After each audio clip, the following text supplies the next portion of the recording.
पलीकडच्या प्रदेशातली ही स्वैर भटकंती पाखरांसारखी क्षणात या फांदीवरून त्या फांदीवर, कुठेही कुठूनही दिशाही, पण स्वतःच्या जीवनसूत्राशी अदृश्य संबंध ठेवत गेलेली. आयुष्यात प्रत्यक्ष भेटलेली अनेक माणसे याद नाही, म्हणजे ज्यांना मी विसरले असं नाही, पण या विशिष्ट भटकंतीत ती भेटली नाही इतकेच, आणि जी भेटली तीही त्या संदर्भात भेटली तितकेच कित्येक मन. त्यांचेही हे संपूर्ण चित्र नव्हे.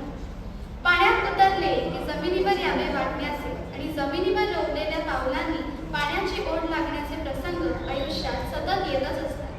ही स्थळातून जळात आणि जळातून स्थळात जाण्याची ओढ टागोरांनाही होती असे त्यांनी म्हटले. मग माझ्यासारख्या सामान्यांची काय कथा?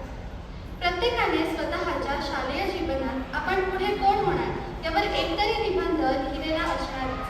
स्वतःचे ते आदर्श चित्र निबंधाच्या वहीतच राहते.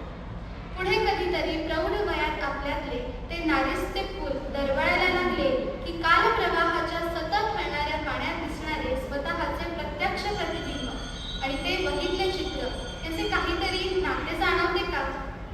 अशा अनेक प्रश्नांचा हा आलेख. आमच्या संसारातल्या सततच्या धावपळीतून गेल्या 4-5 वर्षात अधूनमधून वेळ मिळेल तसे थोडे थोडे तुकड्यांनी केलेले हे लिखाण. कोणतीही योजना न आखता केलेले, त्यामुळे सुरुवातीचा मूडही अधूनमधून बदलणे स्वाभाविकच आहे. एकटी असले की आताशा कोण कधी समोर येऊन ठाकेल काही सांगता येत नाही.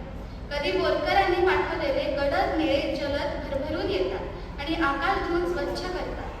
दिवस सोनेरी होतो आणि रात्र रुपेरी. सर्वदूर नक्षत्रांची रांगोळीच रांगोळी. धामापूरच्या आजीच्या बागेतल्या फुलांचा दरवळ घेऊन आलेली हसरी ओलसर नक्षत्रे.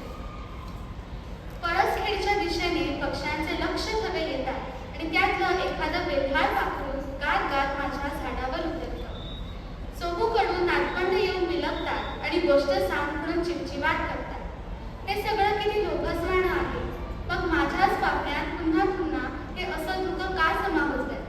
आहे मनोहर तरी गमते उदास. अशी ही मनाची अवस्था झाली असताना या पाखरांना मी गोष्ट तरी कोणती सांगू? एक होता राजा आणि एक होती, एक कोण होती? आणि एक होती परी की एक होती म्हातारी?